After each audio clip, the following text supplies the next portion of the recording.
네, 오늘 제 캐네디언 친구가요, 차를 샀다고 해서, 태워주기도 하고, 차를 구경하고 왔는데요. 일본 차였어요. 제가 캐나다에 와서 느끼는 게 일본 차에 대한 선호도가 굉장히 높다는 거예요. 일본 차가 고장도 없고 튼튼하다 이런 인식들이 있더라고요. 그래서 그냥 저의 나름대로 생각하기에 일본 차가 아무래도 캐나다에 먼저 진출을 했을 거 아니에요. 그리고 일본은 홋카이도니 추운 삿포로니 좀 추운 지역이 있다 보니까 조금 이 추운 온도 내려가는데도 더 섬세하게 만들었을까? 뭐 그런 추측을 했고요. 아무래도 베이비붐 세대가 많다 보니까 일본 차를 먼저 접하고 더 튼튼하다고 생각을 했을 것 같고요. 저도 기억나는 게 벌써 20년 전이죠. 제 일본에 이제 여행을 갔는데 일본 차를 렌트를 했었어요. 근데 그러니까 경차를 렌트해서 몰고 이렇게 막 자유롭게 다녔는데 너무 부드럽고 좋은 거예요. 일본 차 한번 사볼까? 이런 생각을 한 적이 있었으니까요. 근데 한 10년 내에 한국 차가 굉장히 좋아졌어요. 그래서 굳이 뭐 일본 차를 살 필요가 없어서 저는 계속 한국 차를 탔었었고요. 한국에서 여기 와서 저는 왠지 한국인이 외국에 가면 뭐 애국자가 된다고 하잖아요. 괜히 한국 차가 많이 팔렸음? 이런 생각이 드더라고요. 한국 기업이 잘 되는 게 사실 한국 국민들한테 소득이 되고 또 직업을 구할 수 있고 국력이 되는 거니까요. 그래서 한국차 최근에 굉장히 고장도 없고 굉장히 잘 만들어졌다 이렇게 막 설명했어요. 그래도 그렇게 뭐 반응이 믿지를 않더라고요. 그 이유가 과거에 그렇게 이미지가 좋지 않았기 때문에 최근 뭐 10년 내에 한국차를 타보지 않은 사람들은 잘 모를 수도 있겠다 이런 생각이 들었어요. 그래서 한국차가 되게 가격도 괜찮고 성능이 굉장히 많이 좋아졌다 이런 설명을 좀 했고요. 음, 아직까지 그래도 뭐든지 홍보잖아요. 아무리 그거를 잘 만들어도 홍보나 이미지가 좋지 않으면 그것을 선뜻 이렇게 사지 않는 것 같아요. 그래서 저는 아직까지 멀었구나. 그리고 시총을 제가 이렇게 살펴보니까 그 일본의 혼다나 여러 기업들 있잖아요. 자동차 유명한 회사들의 몇 개 합쳐야 몇 개가 더 훨씬 위고 현대랑 기아차는 한참 아래더라고요, 시총이. 우리나라 주가도 더 오르고 기업 가치도 좀 더 평가받았으면 좋겠다 이런 생각을 했고요. 그래도 간혹 현대와 기아차를 볼 수 있어요. 볼 수 있는데 그것보다는 아직까진 일본 차가 굉장히 많은 것 같습니다. 그리고 뭐 해외 생활 제가 뭐 잠깐 몇 개월 있는 거지만 세상 돌아가는 걸 굉장히 더 멀리서 한국과 관계, 국제 관계 이런 것들에 관심을 갖게 돼요. 어, 그리고 외국인 친구랑 대화할 때 한국에 전쟁이 나면 어떡할 거냐 뭐 이런 얘기도 하는데 오히려 나는 그러면 한국 빨리 가서 한국을 도와야지 뭐 이런 식으로 얘기하면 오히려 한국인들이 더 부정적으로 얘기할 때가 많아서 좀 당황스러운 적이 제가 있었어요. 모르겠어요. 그러니까 이제는 뭐 국가라는 것 필요 없이 자유롭게 여행도 가고 해외 이민도 쉽게 갈 수 있으니까 굳이 뭐 국가가 꼭 존립해야 된다. 이게 되게 희미해지긴 하는데 나의 그 기본 뿌리 국가가 튼튼하게 있는 것과 없는 거의 서름은 뭐 이스라엘 유대인들이나 이런 것들을 봐도 알 수 있을 것 같아요. 그리고 수많은 역사적인 그 침략과 고난 속에서도 지금까지 지켜낸 한국이잖아요. 저는 통일이 될 거라고 믿고요. 뭐 30년 내내 한국인이 사라진다는데 그럴 일은 없을 듯 합니다. 어떻게든 계속 이어가지 않을까 이런 생각을 하고 있고요. 또 다른 방법들을 찾아내겠죠. 그래서 지금 뭐 이미 어떤 사람은 뭐 제3차 세계대전이 시작됐다 이렇게 얘기도 하고 있죠. 뭐 우크라이나, 러시아의 관계, 뭐 이스라엘과 팔레스타인의 관계 이런 것들을 볼때 지금 뭐 국제관계 굉장히 복잡한데 멀리서 캐나다의 안전한 곳에 있는 사람의 입장으로서 네. 좀 경제나 역사에 좀 관심이 많아서 역사적인 히스토리나 뭐 저기 뭐죠?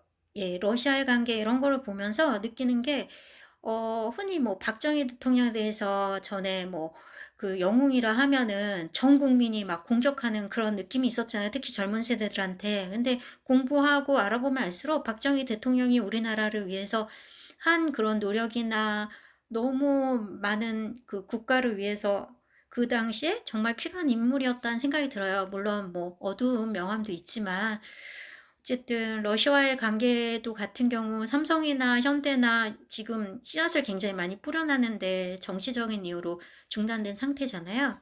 그래서 이게 잠시 교착 상태이지만 우리는 러시아와 협력을 해야 되고, 그리고 전략적으로 미국 뒤에 같이 나아갈 수밖에 없는 것 같아요. 그런 여러 가지 생각들을 하다 보면 참 머리가 복잡하더라고요. 저도 아들이 있으니까 이제 곧 군대에 갈 건데 그런 생각들을 하다 보니까 많이 이런저런 걱정을 하면서 약간 역사는 계속 반복되기 때문에 역시 국력과 방위력을 갖추지 않으면 우리는 언제든지 공격의 대상이 될 수 있고, 저는 미국을 믿지 않아요. 뭐 어느 나라든 믿을 수 없지만 우리나라 사람들이 잘 준비해야 되지 않을까. 그리고 조금 해외에 계신 분들을 아우르는 그런 위대한 지도자가 나왔으면 그런 생각을 하더라고요. 서로 이제 공격하는 경우가 너무 많은 거예요. 이렇게 나누기라고 그러죠. 뭐 너네는 조선족이야, 너네는 뭐 누구야, 누구야.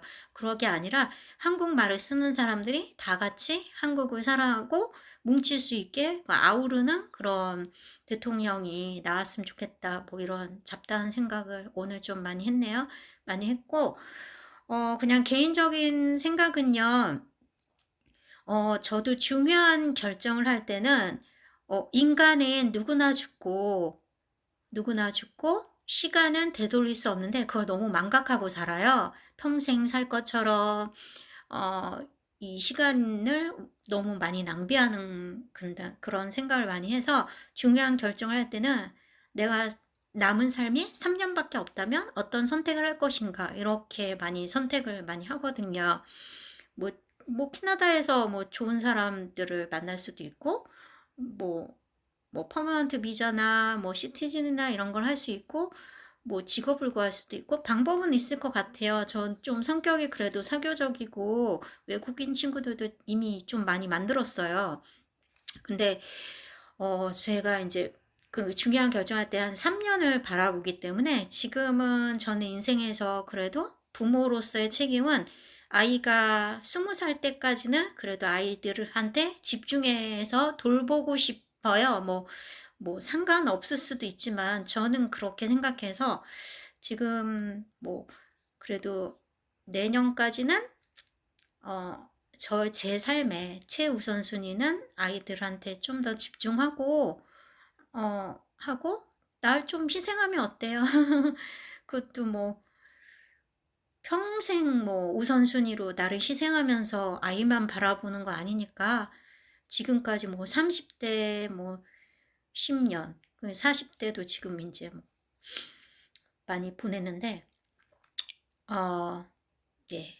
그렇게 저는 생각을 해서 그러려면 함께 있고 아이를 위해서 내 시간을 많이 할애해야 되잖아요. 그래서 어 예, 저는 올해 다시 캐나다로 돌아가기로 했고요. 그리고 또 저도 이제는 제가 한 20년 넘게 요가 강사, 그다음에 뭐 개발자, 템플스테이 프로그램 개발자 이렇게 지냈는데 코로나와 겹쳐서 개인적인 일도 겹쳐서 이제는 인생 챕터 2를 준비해야 된다는 생각을 해요. 그래서 요가 강사 일은 평생 할 거지만 그는 이제 메인이 아니라 정말 '새로운 사업을 해야겠다.' 뭐 동떨어진 일을 하는 게 아니라 내가 제일 잘할 수 있는 일 중에서 새로운 비즈니스를 생각하고 있어요. 그래서 뭐가 될지는 모르겠는데 이제 생각을 이제 바꿨어요. 그전에는 어렴풋이 좀 그런 생각을 하긴 했는데 뭘 해야 될지 모르겠고 그냥 요가 강사로서의 자질을 키우려고 어 계속 그 끈을 잡고 노력을 했거든요. 네, 그런데 이제는 그 끈을 인제 정말 끈은 그냥 이게 풀이가 된 거죠. 뭐 계속 요가 강사를 할 수 있으면 좋고 아니면 말고 개인 수련은 계속 할 건데 제 건강을 위해서라도 예 인제 갱년기가 왔기 때문에 그렇게 생각을 하는데요. 인제는 쪼끔 인제 생각이 확 바뀐 거예요. 그러니까 뭔가를 행동을 할 때 생각이 먼저 우선시 되잖아요. 생각이 있어야 내가 그거에 대한 해결 방법을 찾아내고 또 보는 시각이 달라지고 인제 쪼끔 더 명료해진 것 같아요. 여기 캐나다 와서 좀 더 명료해지고 쪼끔 에너지를 쌓는 그런 시간이 되지 않았나 이렇게 생각을 합니다. 아직 뭐 많이 남아 있는데 뭐 모르죠. 갑자기 비행기표를 바꿔서 빨리 들어갈 수도 있는데 그렇진 않을 것 같고요. 그래서 있는 동안 쪼끔 더 나를 되돌아보고 어 예 인생 챕터 이게 챕터 2 에서 쪼끔 나만의 시간을 갖는 것도 의미 있는 것 같습니다. 그래서 지금 캐나다에 있는 게 가끔은 시간 낭비 같기도 하지만 '가치 있는 시간이 되지 않을까.' 이렇게 생각을 하고 있어요. 여러분들은 인생 챕터 2 준비 잘하고 계신지 모르겠네요. 음. 뭐 도전이 쉽진 않지만 인제 인생이 길어진 만큼 인생 챕터 2를 처음부터 다시 시작한다라는 마음으로 준비해 보면 좋을 것 같습니다. 성급하게 빨리 뭔가 하려고 그러면 리스크가 더 클 것 같고요. 시간을 갖고 여유롭게 천천히 시작하면 좋답니다.